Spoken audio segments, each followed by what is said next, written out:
Bem, olá para todos que me acompanham nas redes sociais, no Twitter, no Facebook, no Google Plus e no meu canal de vídeos, o HM Video Center no YouTube, e especialmente aqueles que acompanham os episódios do Face Falante. Meu nome é Hudson Miranda, eu sou educador, consultor e psicólogo.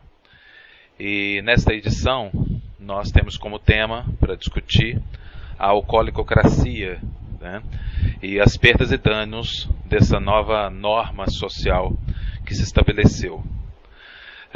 Antes de entrar efetivamente no tema e discutir os seus aspectos mais importantes, é importante esclarecer algumas questões em relação a como é que nós vamos fazer essa abordagem. O Face Falante tem uma dinâmica, né, de discutir as relações diretas entre o tema que nós estamos discutindo com o cotidiano das pessoas, abordando questões e aspectos de ordem prática que fazem parte desse dia a dia, desse cotidiano.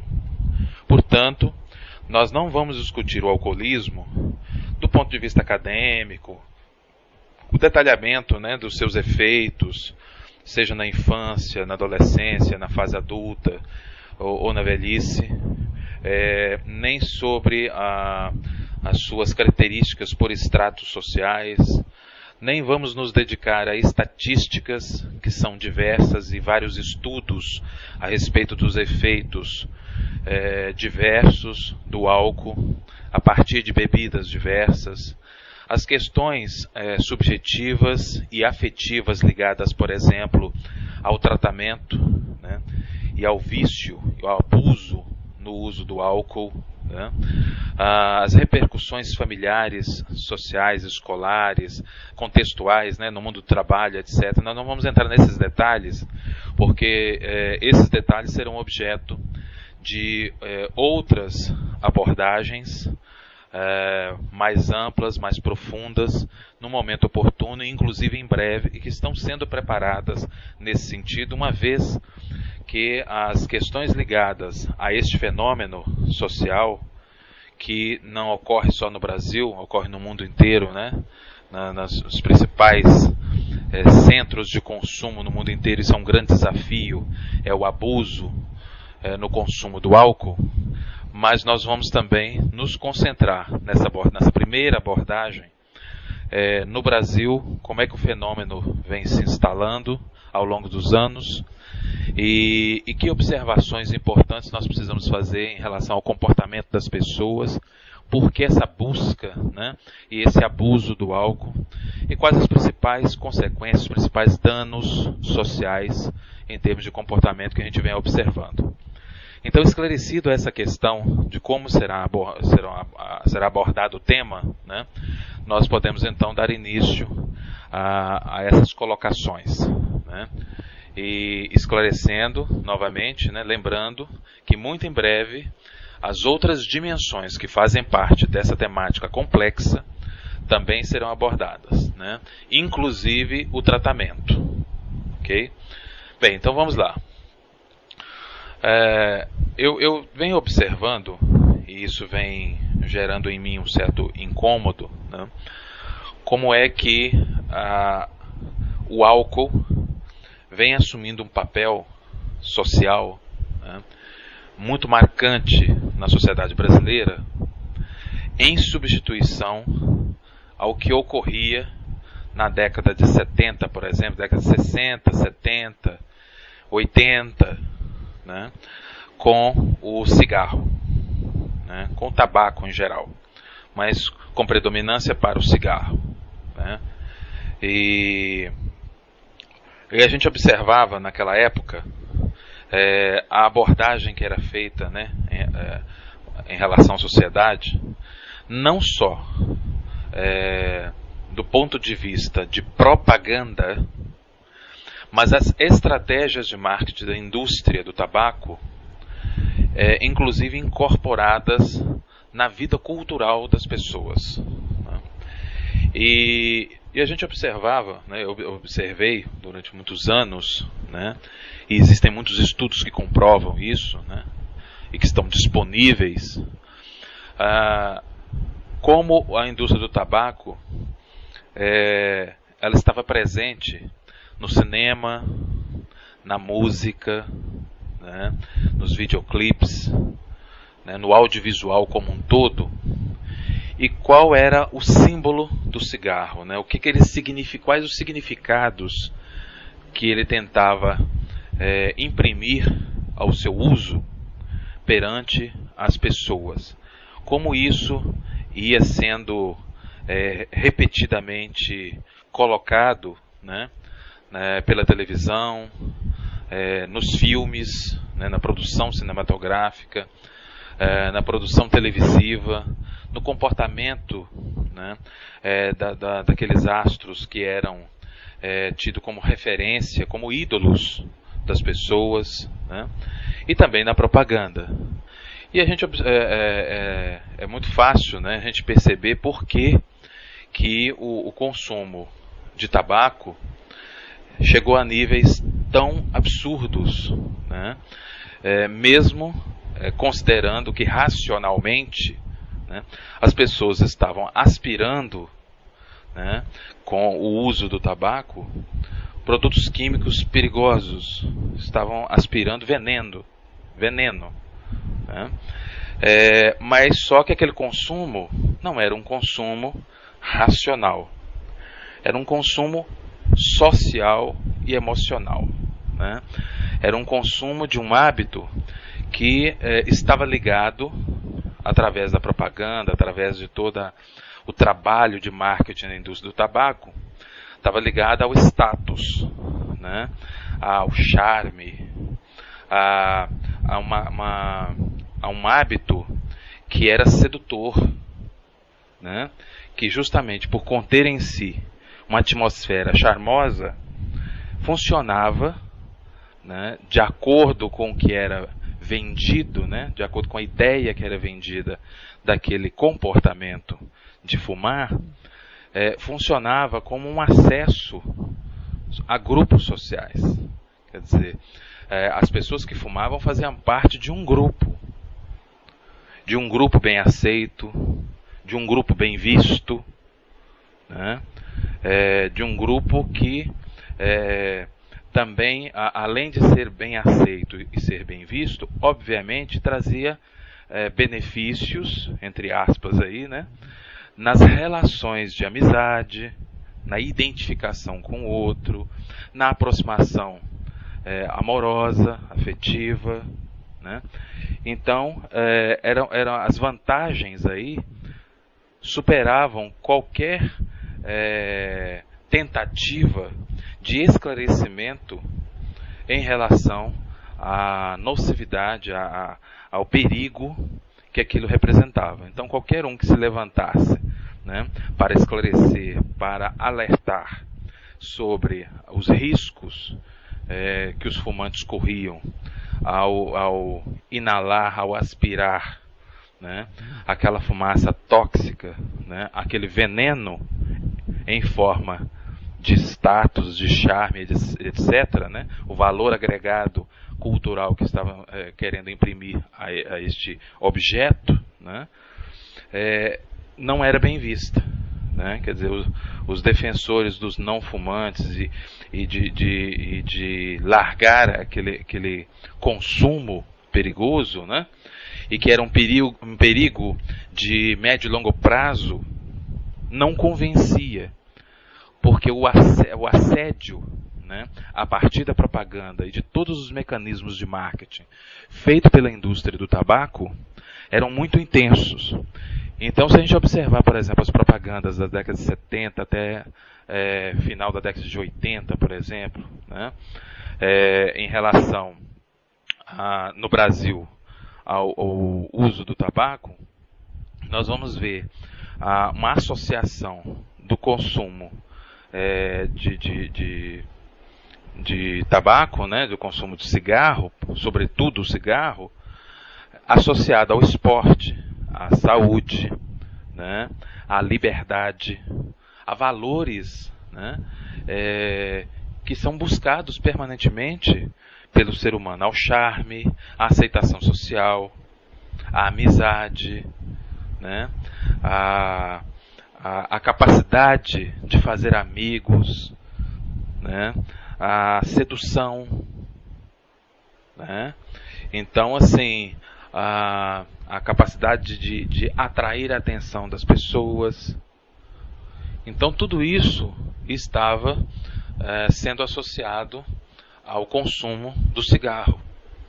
E nós tínhamos atletas que faziam propaganda sobre o cigarro, né? Atletas dos mais variados tipos de esportes, cuja prática era incompatível com o próprio consumo do cigarro.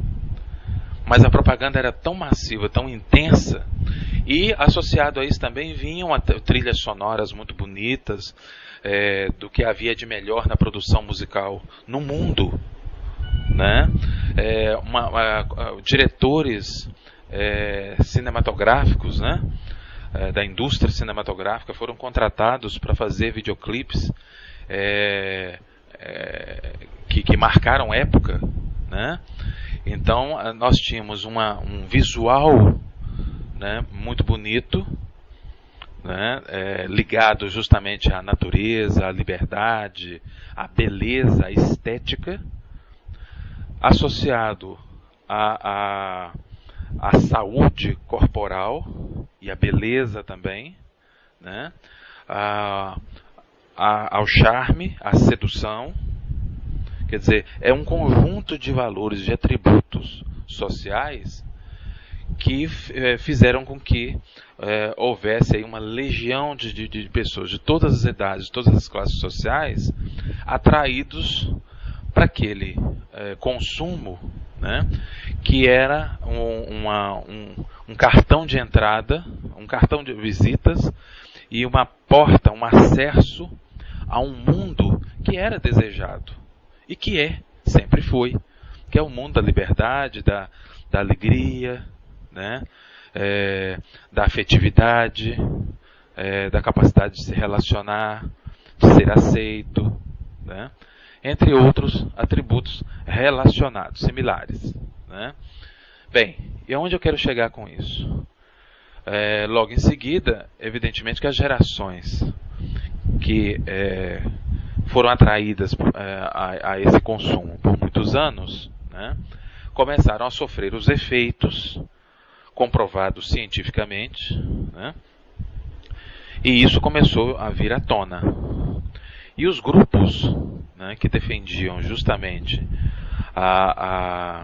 o esclarecimento da população e a tomada de posição do Estado a respeito dessa invasão, dessa deturpação do objeto, que no caso era o tabaco, né?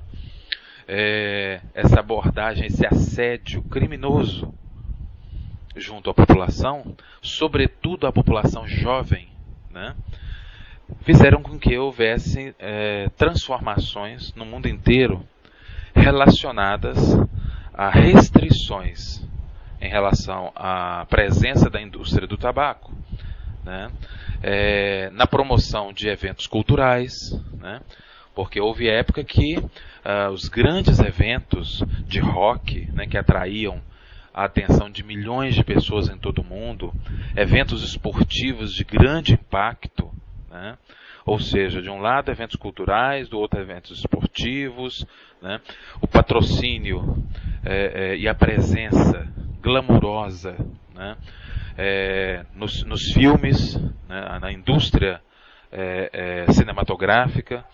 Tudo isso passou por uma revisão nas últimas décadas, né, e por restrições através de mudanças na legislação, né. E em função disso, dessas restrições, a indústria do tabaco, que era poderosíssima e ainda né, sofreu uma perda muito grande, né, uma vez que ela foi banida dessa visibilidade intensa e que provocou tantos danos ao comportamento, né, à saúde das pessoas, a partir dessa deformação da ideia do que é ser bem aceito, do que de satisfação pessoal, de glamorização de algo que não tem nada de glamouroso. Muito pelo contrário. Foi um incentivo ao consumo de um veneno. Né? Muito bem. Nos últimos anos, nós estamos assistindo a gerações que não fumam cigarro. Né? É muito comum você encontrar jovens que não fumam cigarro, que não toleram, né, que têm intolerância, né, ao cheiro, né, do cigarro e à proximidade com o cigarro, né, e que não são alvo de nenhum tipo de restrição social ou de afastamento social por causa disso, muito pelo contrário. Hoje há um prestígio em relação ao não fumante. Né? E isso é muito interessante. Então está ocorrendo uma reversão gradual, crescente, né? Nesse uso do cigarro, que ainda, né, persiste na população, mas vem sendo reduzido de uma maneira frequente, consistente, né, e crescente, de maneira que cada vez mais com essa restrição, né, da indústria do cigarro na realização, a proibição, por exemplo, de patrocínios relativos a eventos culturais, esportivos, né, o desaparecimento, né, da indústria do cigarro nas propagandas, na televisão e no cinema, né, nos cinemas, outdoor, né, quer dizer, você não vê mais outdoor da indústria do cigarro, nem nas revistas, né, isso também vem sendo retirado cada vez mais, não só no Brasil, mas também fora do Brasil. E aí qual o resultado de tudo isso? Menos visibilidade, né? E quando você tem menos visibilidade de um produto, né, associado a mais visibilidade de um comportamento reverso àquele produto, e mais visibilidade para esclarecimentos em relação aos riscos de uso e abuso daquele produto que foi retirado, né, daquela visibilidade anterior, o resultado disso é menos consumo. Né? E não só menos consumo, mas um menor consumo consciente. Né? Quer dizer, eu não consumo, não quero consumir. Porque temos que considerar também que boa parte dessa geração, ou dessas gerações recentes, que optaram por não consumir cigarro, faziam parte de famílias onde pais, avós, tios consumiam cigarro. Né?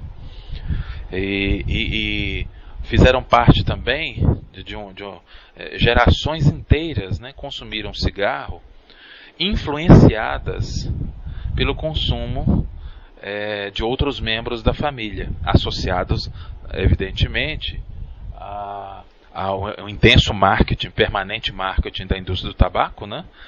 Também por influência de pessoas, do círculo de amizade mais próximo, do círculo afetivo mais próximo. Né? E toda essa situação vem mudando gradualmente. Poderíamos ter uma mudança ainda maior se nós tivéssemos uma abordagem na teledramaturgia e nos próprios programas de debates, nós tivéssemos uma clareza ainda maior e mais agressiva em relação aos efeitos que o cigarro provoca até hoje na saúde pública, né, nos hospitais, nos diagnósticos, né, cancerígenos, né, nos diagnósticos oncológicos, né,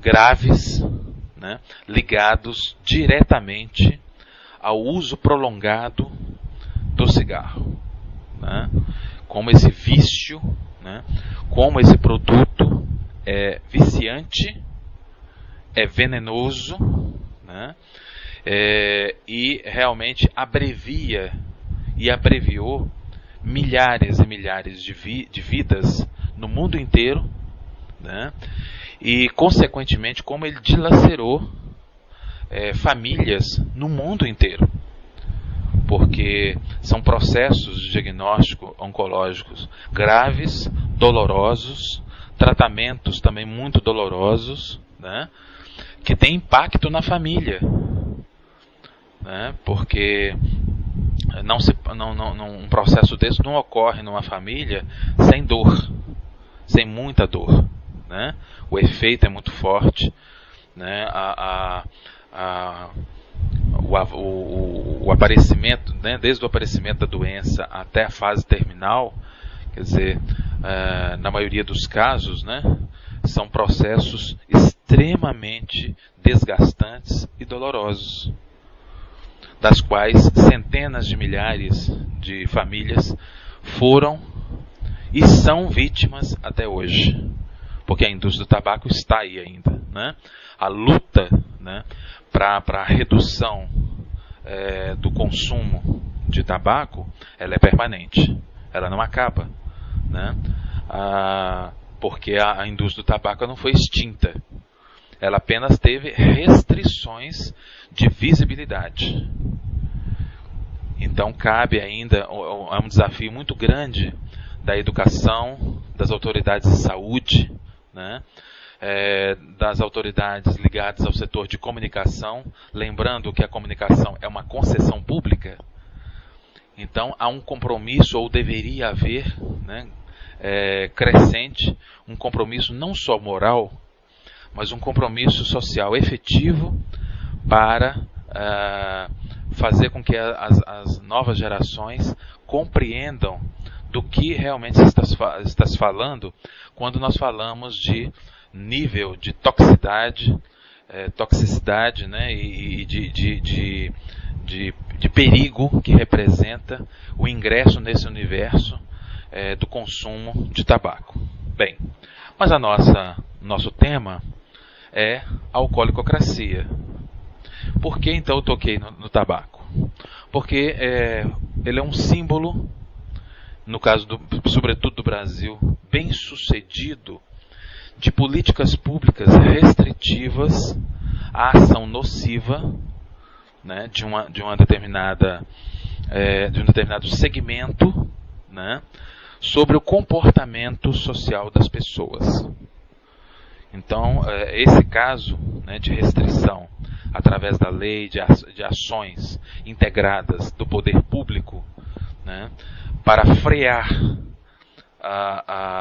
essa abordagem agressiva e perigosa através do marketing, da propaganda, né, de um determinado produto sobre o comportamento das pessoas, eu acredito que serve de inspiração para a nossa conversa em relação ao álcool. Lembro ainda, antes de entrar na questão do álcool, que ele não é a indústria, né, do álcool, não é a única que ocupa esse vazio deixado pela ação, a abordagem, o assédio danoso da indústria do tabaco sobre a população, né?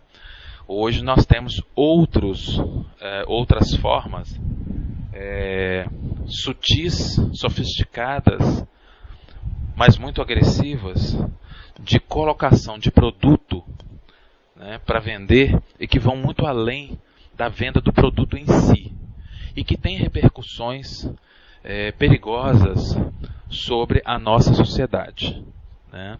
Quando eu falo a nossa, eu estou falando especificamente da sociedade brasileira. Entre elas, nós podemos dizer os produtos eletrônicos e de acesso à tecnologia e de uso indevido da internet, né? A internet é um espetáculo, é uma das maiores invenções da história da humanidade. trouxe consigo possibilidades inimagináveis, né, com todo o universo que a cerca, né, e todo o universo que a precede, e todo o universo que sucedeu à sua criação. Então, quando falamos de tecnologia, nós estamos falando de possibilidades que reposicionaram, né, que possibilitaram, né, uma nova dimensão nas relações entre as nações, entre as populações que compõem a humanidade, a sociedade humana, né? Mas, como toda possibilidade, né, positiva, o uso abusivo, ou uso deformado, ou inadequado, ou inapropriado, ou desprovido de uma capacitação adequada, ou de uma educação adequada para esse uso, pode provocar e tem provocado danos. Mas eu não vou entrar nessa questão tecnológica hoje, porque hoje a temática não é essa. A temática é a alcoólicocracia, é o uso abusivo do álcool, né?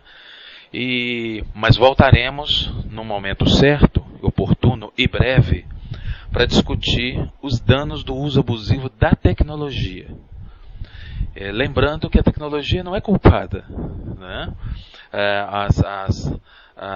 As sofisticações, os lançamentos, as possibilidades surgidas não são culpadas em si pelos danos que vêm aparecendo, pelos fenômenos, né, que vêm surgindo em relação ao uso abusivo. Mas a questão é a nossa relação, como nós estabelecemos a relação com essa tecnologia e como essa relação abusiva provoca danos a nós, usuários, aos usuários que abusam, né? E para todo o risco que toda a população, os demais integrantes da população ou de usuários, né, também estão sujeitos a esses danos diretos ou indiretos. Mas isso em outro momento a gente vai discutir. E um outro segmento, né, não são os únicos, mas um outro segmento, mais dois segmentos. O primeiro é o automocentrismo, né, que é esse fenômeno de colocar o carro como centro, né, das atenções e o centro de funcionamento social, né? E isso vem provocando danos nas relações, sobretudo as relações urbanas, danos absurdos, né? E que demandam extrema atenção do Estado, através dos seus mecanismos legais, das suas instituições, das suas esferas, né, das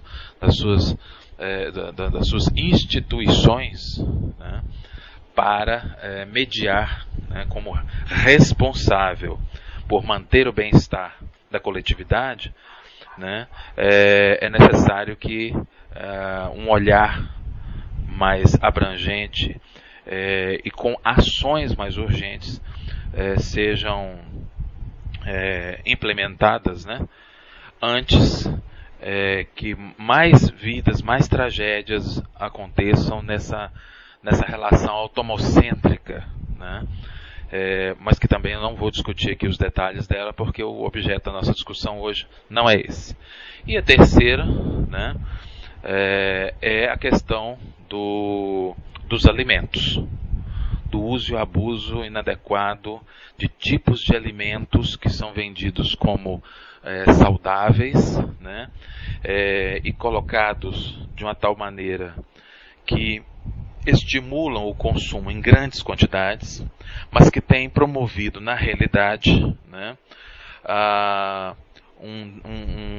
um déficit, né, cada vez maior do ponto de vista nutricional, e o surgimento de populações obesas, fracas do ponto de vista da saúde, né, e com um nível de déficit nutricional alarmante e que contribui para inclusive o aumento de patologias, o aumento de custos, né, na saúde pública, e assim por diante. Mas também não vamos discutir isso agora, porque não é o nosso alvo de hoje.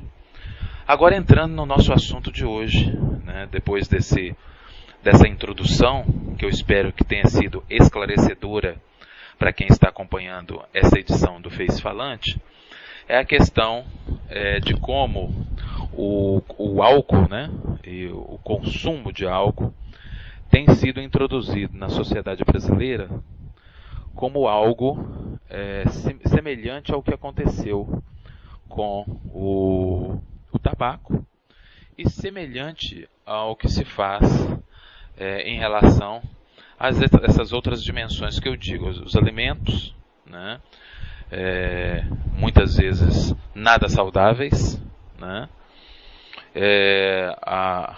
aos automóveis, às motos, né, aos seus similares, né, e a tecnologia, né, como isso ocupa, na verdade, um vazio, ou se propõe, né, a preencher um vazio existencial, a um vazio social, ou demandas sociais, ou demandas existenciais, que deveriam ser objeto de reflexão e de escolhas e de preenchimento de outras formas que possibilitassem, como consequência, um consumo mais consciente, um consumo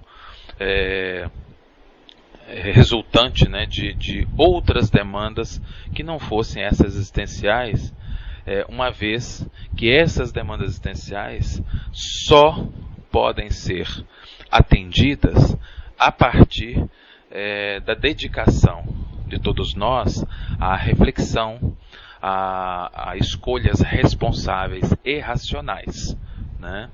Outras vias colocadas neste lugar não são capazes de preencher as demandas geradas por essas instâncias, né, por essa instância existencial, por essa instância social, né, por essa instância relacional, né.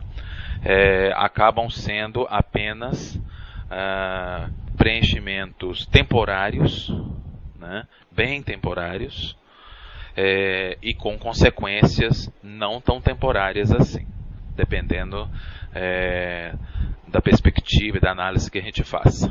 Bem, então como é que é o cenário do consumo de álcool hoje em dia, sobretudo no nosso país? Bem, a indústria do álcool, e eu vou dar ênfase nessa indústria do álcool, a indústria cervejeira, né? É claro que existem outros detalhes de bebidas mais sofisticadas e do consumo crescente de outros segmentos de bebidas alcoólicas, mas eu quero dar ênfase neste momento à indústria cervejeira, que é a indústria predominantemente que tem uma ação, né, predominante, uma ação mais agressiva, que tem um assédio mais forte em relação às pessoas como um todo, né? Bem, hoje você que me acompanha e que está me ouvindo neste momento, consegue imaginar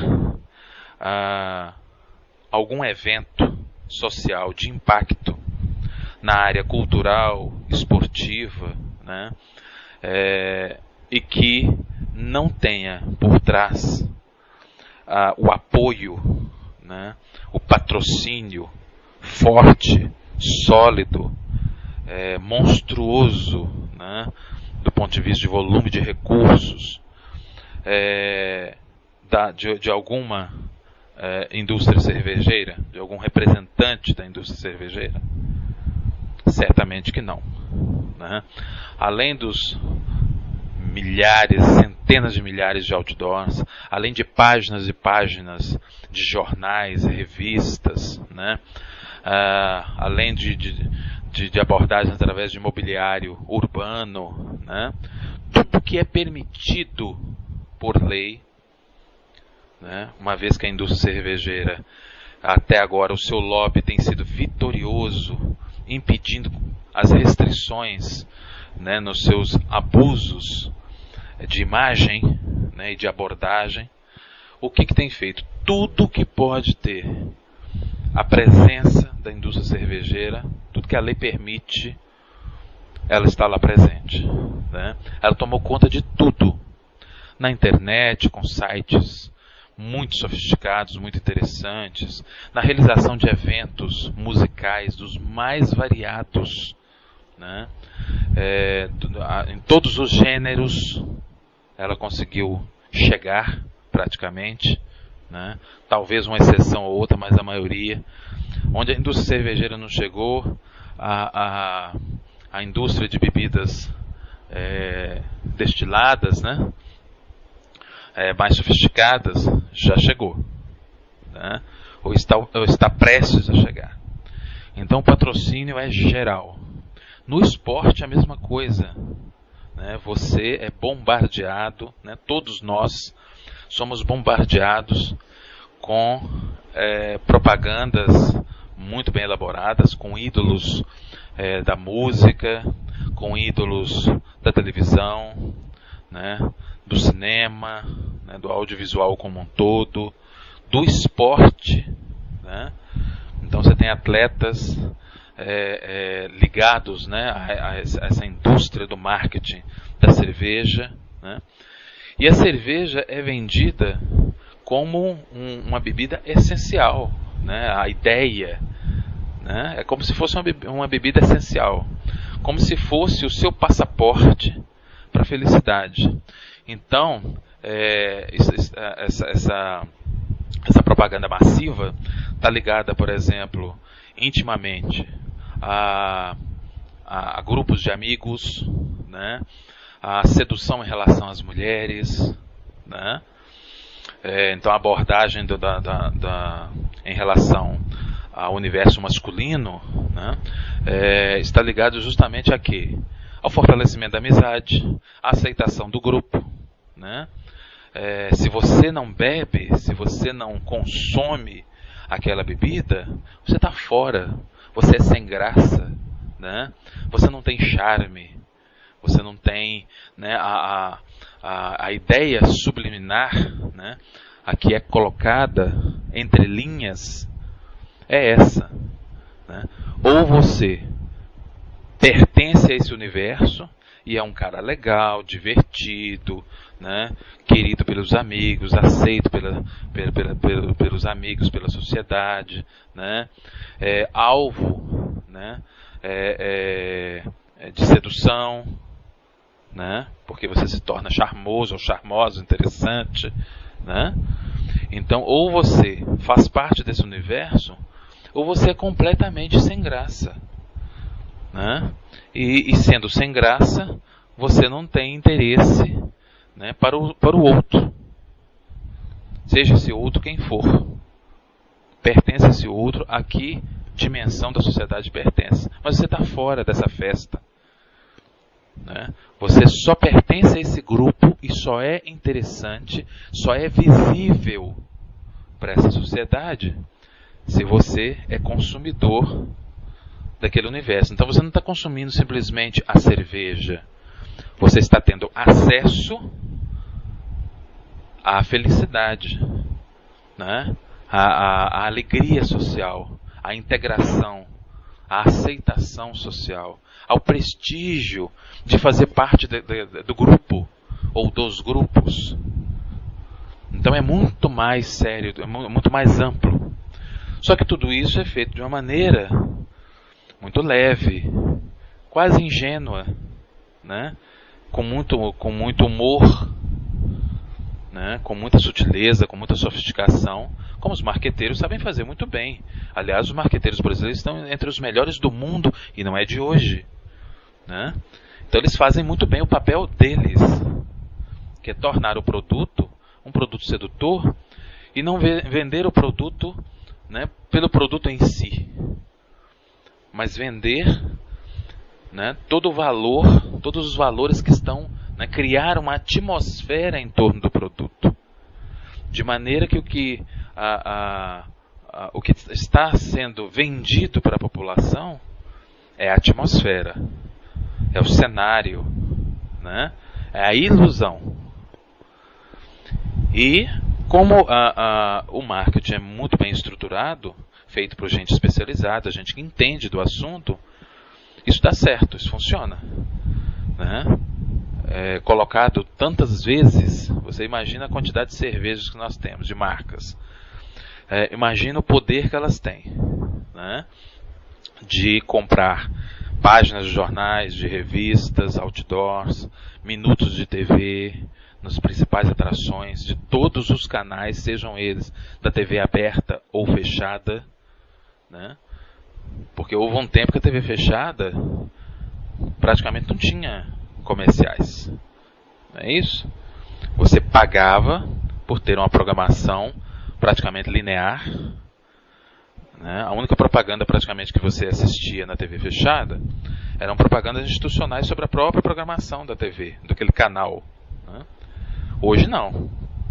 Hoje você paga a TV fechada por uma programação especializada, né, por canal, mas você consome junto também todo um conjunto de propagandas nos intervalos, que são cada vez mais frequentes e cuja predominância de abordagem é da indústria cervejeira, ao lado de algumas outras indústrias, como alimentícia e de automóveis, por exemplo, e de tecnologia.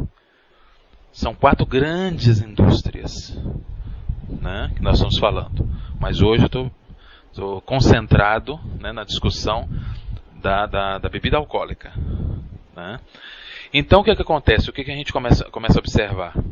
Né? Os bares se multiplicam, muitos deles, inclusive, têm a sua estética patrocinada, dependendo, né, da proposta que ele tem, patrocinada pela indústria cervejeira. Quando nós estamos falando de litoral, muitos quiosques temáticos pertencem de alguma maneira à indústria cervejeira, ou através de parcerias, ou através de iniciativas próprias, dependendo da orla que nós estivermos falando, né? E aí nós temos uma outra situação gravíssima, né? Como nós temos a abordagem muito voltada para o público jovem, nós temos o consumo de álcool cada vez mais precoce e cada vez mais naturalizado, né? Então, quando alguém fala que bebeu até cair, conta os seus casos, né, as situações de risco que passou, isso não sofre nenhuma censura, isso não sofre nenhum julgamento, não, isso é motivo quase que de um orgulho, é quase uma virtude, né, beber até cair. Aliás, beber até cair já é tema até de muitas músicas, né? Cantadas, festejadas, como se fosse algo a ser quase perseguido, né? Não é algo a ser refletido, é algo a ser comemorado, festejado. Só que isso tem um efeito, né? Então tem um efeito danoso para a saúde, tem um efeito na condução de automóveis, que os índices não nos deixam mentir, né? As estatísticas, as ocorrências, os índices, né, ligados à saúde pública, né? E a todos os demais problemas derivados disso aí. Se nós observarmos, por exemplo, em relação às escolas, né, as instituições de ensino, sejam elas ensino médio ou superior, elas estão, na maioria dos casos, né, nos grandes centros, rodeadas de pequenos bares, né, que têm como principal produto para vender, né, o que? A cerveja. Então é muito comum, né, e eu não estou falando aqui das drogas ilícitas, que é outro problema gravíssimo que nós temos. Em outro momento nós vamos falar sobre isso. Agora nós estamos falando de um consumo de uma bebida que se transforma numa droga pelo seu abuso e é lícito. E aí a gente observa, é muito comum você ter, como as universidades estão com as porteiras abertas, a maioria delas, se você sair neste momento, né, durante a semana, e percorrer os grandes centros, em qualquer parte do Brasil, e chegar numa universidade, você entra facilmente, né, em muitas sem identificação nenhuma. Você percorre os corredores e ninguém vai te abordar se você está armado, se você é ou não é aluno, quem que você está procurando, checar se realmente as suas informações são corretas, né? E os alunos chegam, muitos atrasados, propositalmente, né? Porque a hora de aula em muitas universidades virou uma ficção. A aula começa, vamos imaginar aí, 7 horas, né? 7h20.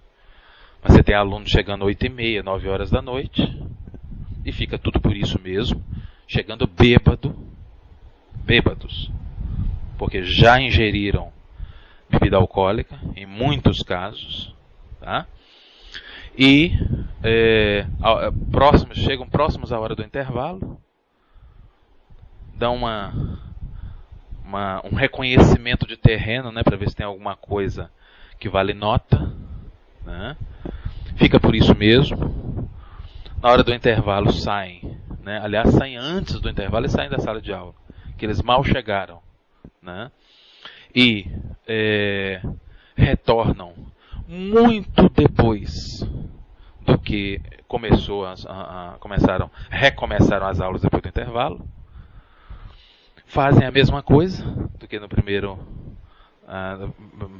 parte da aula, né? Fazem um reconhecimento de terreno, né? E saem muito mais cedo do que deveriam, né? Se a aula termina às 11 horas, 10h20, os estacionamentos estão se movimentando, né? E já tem muita gente nos corredores de muitas faculdades pelo Brasil afora, indo embora. Bêbados, de segunda a sexta, né? Com ênfase naqueles dias que tem algum evento esportivo, né? Que antes você tinha evento esportivo o quê? No domingo, alguns anos atrás, algumas décadas, né? No domingo e excepcionalmente no sábado. Hoje não. Hoje você tem jogos, né, quase que a semana toda, né, com transmissões, com um aumento do acesso à TV paga, né, os bares exibem esses eventos, né, e esses eventos são regados aqui a um tiragostozinho, né, uma porçãozinha de alguma coisa qualquer, que não merece muito cuidado, digamos assim, né? Porque é apenas um pretexto para, na verdade, o ator principal que vai acompanhar aquela festa, né? Que é a bebida, né? E vamos beber. E as propagandas todas te estimulam a fazer isso, né? Quer dizer, vai assistir um filme em casa? Bebida, né? Cerveja. Vai assistir, vai comemorar alguma coisa? Cerveja. Vai assistir a um jogo? Cerveja, né? E tudo é motivo de cerveja. E não é pouco, é muito. Tem que ser muito, né? E tudo isso está colocando a nossa sociedade uma legião de bebedores, né? Que não se contentam, né, com um copo, com uma garrafa. Não. São grades e mais grades. Litros e mais litros, né? E com uma frequência cada vez maior. E todos os alertas, a exemplo do que aconteceu no fenômeno da indústria do tabaco, todos os alertas que são colocados atualmente são indigestos, são incômodos, né? não são bem vistos, são tratados como exagero. A norma, né, é beber. A norma é beber. É como um acesso, é como um rito de passagem. Inclusive nos últimos anos, né, surgiram alguns acordos, algumas regulamentações em relação a restrições de exibição de jovens, né, menores de idade ou com aparência de menores de idade nas propagandas de cerveja, né? Mas isso evidentemente foi absolutamente um grão, né, na areia, apenas um grão, dado o poder da indústria cervejeira e como ela patrocina praticamente tudo que há de movimento de alto impacto, né, na área esportiva e cultural do país, nas comemorações. Vem aí agora o Carnaval, o domínio é de quem? Da cerveja. Passamos o Réveillon, o domínio dos eventos era de quem? Da cerveja, da indústria cervejeira, né? E vem aí os feriados do primeiro semestre, o domínio é de quem? Da indústria cervejeira, né? Todos os festivais, os grandes festivais de música que nós temos no primeiro semestre, quem é o patrocinador majoritário? A indústria cervejeira, né? E vem aí a Copa do Mundo. Quem será responsável pelos grandes movimentos e de volume de recursos, né? E de patrocínio, de promoções, etc., né? Que movimentam, né, a população? A indústria cervejeira. A exemplo do que acontecia com a indústria do tabaco, né? Então, por isso que eu classifiquei como alcoolicocracia, porque virou um regime social, né? Um regime político-social, né? Do qual é muito difícil escapar, né? E quando você resiste, esse dado cultural que transformou-se o consumo abusivo de álcool se transforma quase num julgamento, né? E numa exclusão de quem não participa desse cenário, desse universo, dessa atmosfera, dessa comunhão de bebedores, né? Então, isso tem bebedores, tem consumidores de cerveja que o fazem com moderação? Tem. Mas esse número é cada vez menor. Todos os dados, todas as estatísticas apontam, né, infelizmente, para um aumento progressivo de alcoolismo, né, cujo o objeto alcoólico de consumo, né, predominante, né, começa, pelo menos tem início e tem uma participação predominante da indústria cervejeira. Entendeu? Com danos, é claro, irreparáveis no mundo do trabalho, né, nos vários contextos, né? Se eu pego dezenas e dezenas de alunos que vão para a sala de aula, né, ou que não vão para a sala de aula, que fazem de conta que frequentam a faculdade, e isso passa batido porque os bons professores, os bons professores que cobrarem uma medida, né, para pelo menos demonstrar que naquele espaço esse aluno, esse cidadão tem que se comportar diferente, porque há um protocolo diferente, esse professor é perseguido, né? Esse professor é alvo de abaixo-assinados, de rebeliões, de agressões moral e física em alguns casos, né?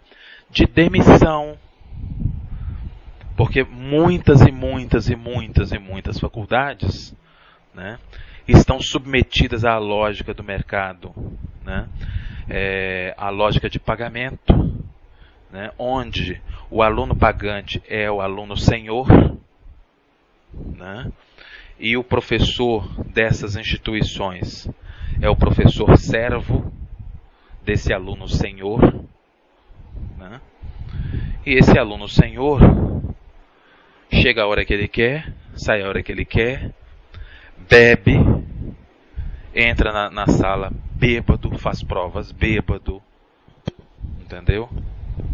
Artificializa a sua presença, não se forma adequadamente, mas é certificado. Não se qualifica, mas se certifica. Então nós temos impactos, sim, que vão muito além da mesa do bar, né? Os conflitos familiares, os acidentes de carro, os conflitos no trânsito,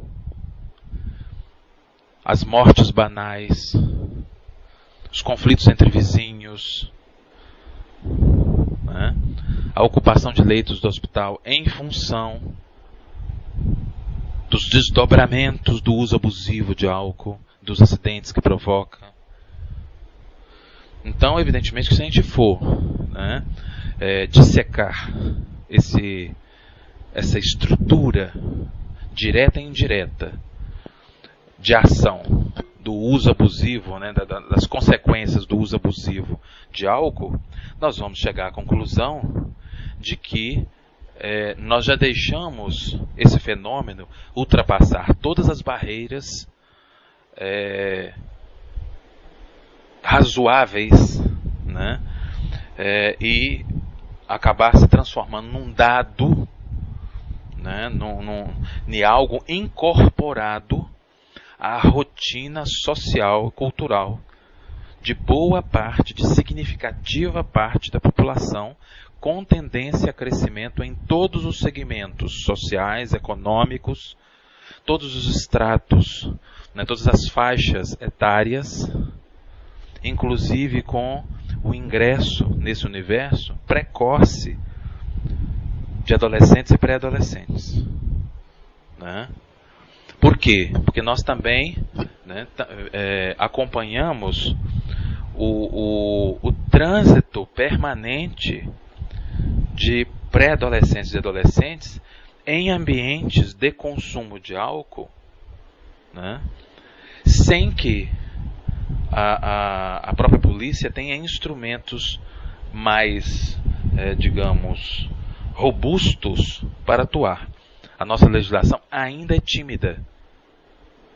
Ela prevê sanções e prevê a atuação da polícia e dos organismos oficiais junto a esses espaços, né, que estão abrigando ilegalmente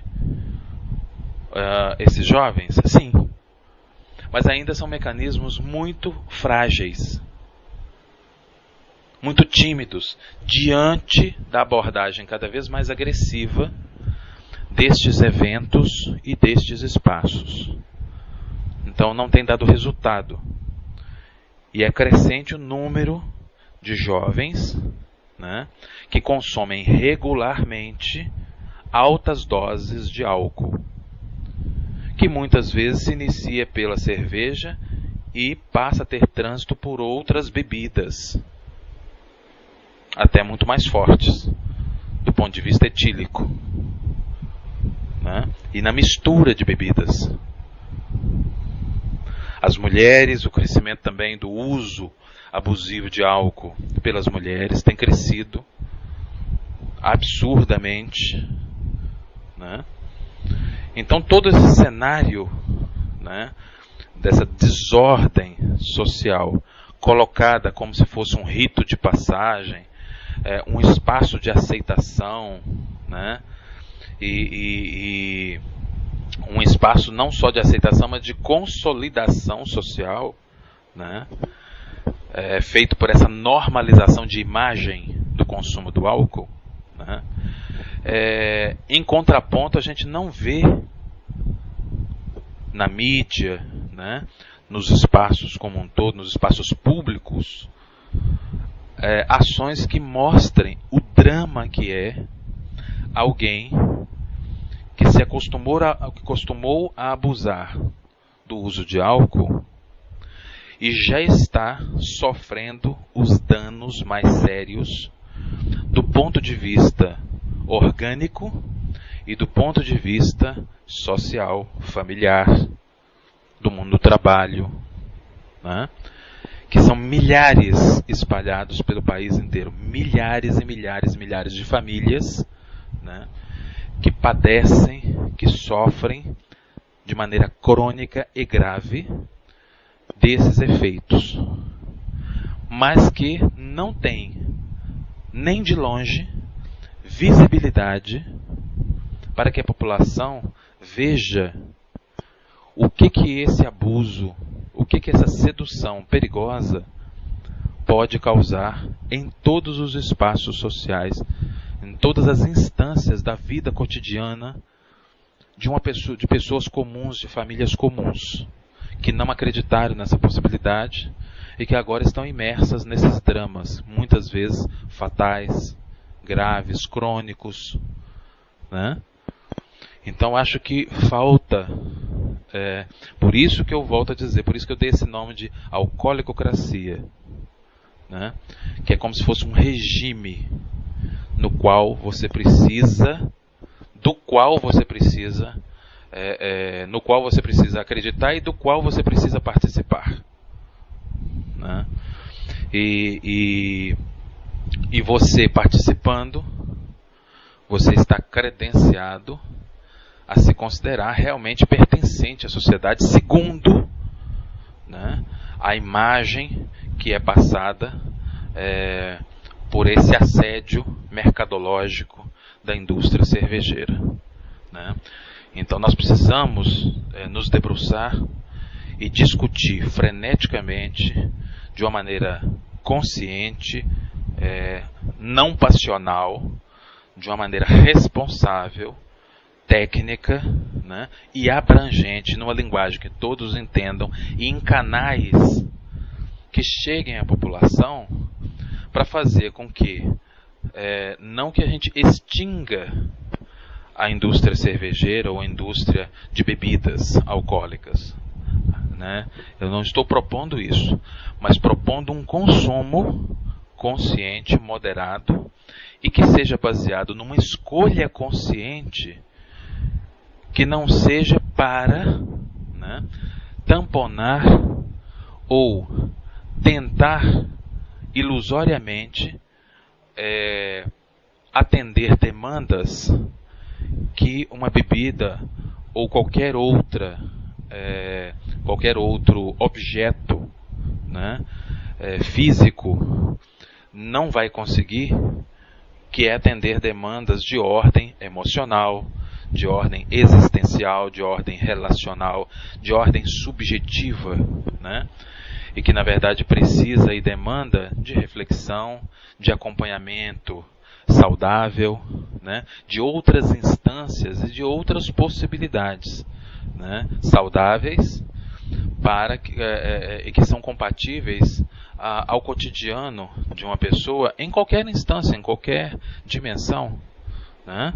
Para que as suas escolhas sejam saudáveis, para que as suas escolhas não sofram deformações, né, características da negação da sua condição de fragilidade em algum momento, né, para que não seja uma forma de tentar se autoiludir, né, renunciando à possibilidade de angústia, que é fundamental, né? A angústia é importante. Angustiar-se de maneira saudável é enfrentar, é permitir-se, né, refletir sobre as suas fragilidades, as suas potencialidades, suas possibilidades, seus caminhos, né, e se responsabilizar pelas escolhas e as consequências que cada escolha traz, né, e as possibilidades que cada escolha também traz. Indivíduos mais conscientes, né, são indivíduos com um nível de liberdade, né, de autoconhecimento, de amadurecimento, de maturidade muito maior. Portanto, são indivíduos credenciados a usufruir das suas escolhas, sejam elas quais forem, de uma maneira muito mais consistente, mais sólida, mais firme. Inclusive, quando estas escolhas implicarem, né, aliás, como toda escolha implica em risco, né, quando esta ou aquela escolha desaguar em algo mais danoso, digamos assim, né, desde que não seja fatal, porque ela precede justamente uma avaliação desse risco, né, mas mesmo nesse caso de não ser fatal, mas que seja fruto de uma avaliação consciente, certamente a pessoa que estiver nessa condição conseguirá sair dela, né, e retomar outras possibilidades com muito mais força, né, com muito mais apoio, com muito mais condição de entender o que aconteceu, né, a falha que ocorreu, a falha de avaliação do risco, né, das consequências e assim por diante, porque isso, todos nós estamos sujeitos. Agora, nós diminuímos os riscos a partir do momento que a gente não se nega a reconhecer os cenários, as dificuldades, as possibilidades, as potencialidades, e não nos negamos, né, nos permitimos nos angustiar, sem nos culpar pela angústia. Entendemos que a angústia é um dado existencial importante e que angustiar-se é um rito que deve ser incorporado ao nosso cotidiano. Não confundir com processos depressivos, crônicos, né? Tristezas prolongadas, nada disso. A angústia é outra coisa. A angústia é um estado, né, de recolhimento, de reflexão, de encontro consigo mesmo, de avaliação de cenários, de reconhecimento de possibilidades, de potencialidades, de fragilidades e de avaliação em torno das escolhas disponíveis. E nós precisamos desse tempo para nós. Não é? E nós, infelizmente, né, a nossa sociedade está aceitando, quase que ingênua e irresponsavelmente, o convite, né, permanente para um estado de prazer eterno, para um estado de renúncia à angústia, de repúdio à angústia e de permanência, de ancoragem na superfície. Nós estamos nos recusando ao mergulho a todo custo. E aí aparecem algumas anomalias importantes. No caso específico da alcoolicocracia, né? Então, eu não bebo moderadamente. Eu bebo para me consumir, para me afogar, para afogar as minhas fragilidades, as minhas dificuldades. É uma tentativa para muitos, milhares, centenas de milhares. Se transformou nessa alternativa. E eu fico então ansioso ou ansiosa para que essa hora chegue, para que eu me afogue, para que eu para que eu mergulhe sim nessa embriaguez, né, que me tire da consciência, que me retire do estado de consciência da minha realidade, que eu não quero enfrentar e pela qual eu não quero me responsabilizar, né? E quanto mais dramática a situação fica, mais crônica é a minha ligação com essa possibilidade de afogamento, né? De mergulho, de embriaguez, para me ver livre, pelo menos um tempo, dessa angústia. Depois vem a ressaca moral, né? A ressaca social, Mas isso aí eu transformo em risos também. Não é assim? A maioria eu transformo assim. Vira um currículo alcoólico.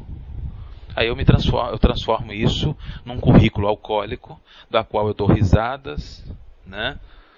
E que eu uso inclusive para entreter e alegrar os meus amigos e dizer para eles o quanto eu faço parte da turma. E aí todo mundo começa a se compartilhar os seus currículos alcoólicos, né? Os seus vexames, os seus níveis de degradação, os seus deslizes, os seus abismos, e todo mundo se abraça e se conforta nesse espaço perigoso, né? E se fortalece nesse espaço perigoso. É isso que vai acontecendo, né? E aí, esse ciclo não para só enquanto o sujeito está solteiro também não. Eu acompanhei em vários eventos públicos nos últimos anos, e isso está cada vez mais crescente, essa irresponsabilidade, e eu não vejo ninguém tomar medidas concretas em relação a essa aberração, né? De pais, jovens pais, e nem tão jovens assim, né? Que resolvem constituir família, ter filhos, mas não entendem que ao fazer essa escolha, eles já deveriam, mesmo antes de constituir família, ter tido uma escolha mais saudável, né? De viver a alegria, a felicidade, de buscar a felicidade, o convívio social e etc., sem ter que, com isso, se submeter a essa lógica alcoólica. Mas, ao constituir família e ter filhos, esse cenário, né, e essa demanda por mudança se torna ainda maior. Mas, o que a gente tem visto são pais que se unem pelo álcool e que levam bebês de colo e crianças de 3, 4, 5 anos para acompanharem esses pais em noitadas, tá? Nos mais variados tipos de ambientes de consumo alcoólico. É isso que nós estamos acompanhando. E você que está me ouvindo, se está achando um absurdo, comece a observar. Cada vez mais você vai ver crianças de todas as idades acompanhando seus pais alterados alcoolicamente, né? Nas madrugadas dos grandes e médios centros, né? Sobretudo. Chegando em casa 3 da manhã, 4 da manhã, tá? Com as crianças acordadas, submetidas, né, a esse comportamento dos pais que não aceitam crescer, amadurecer e reconhecer que eles têm uma responsabilidade sobre outras vidas em desenvolvimento.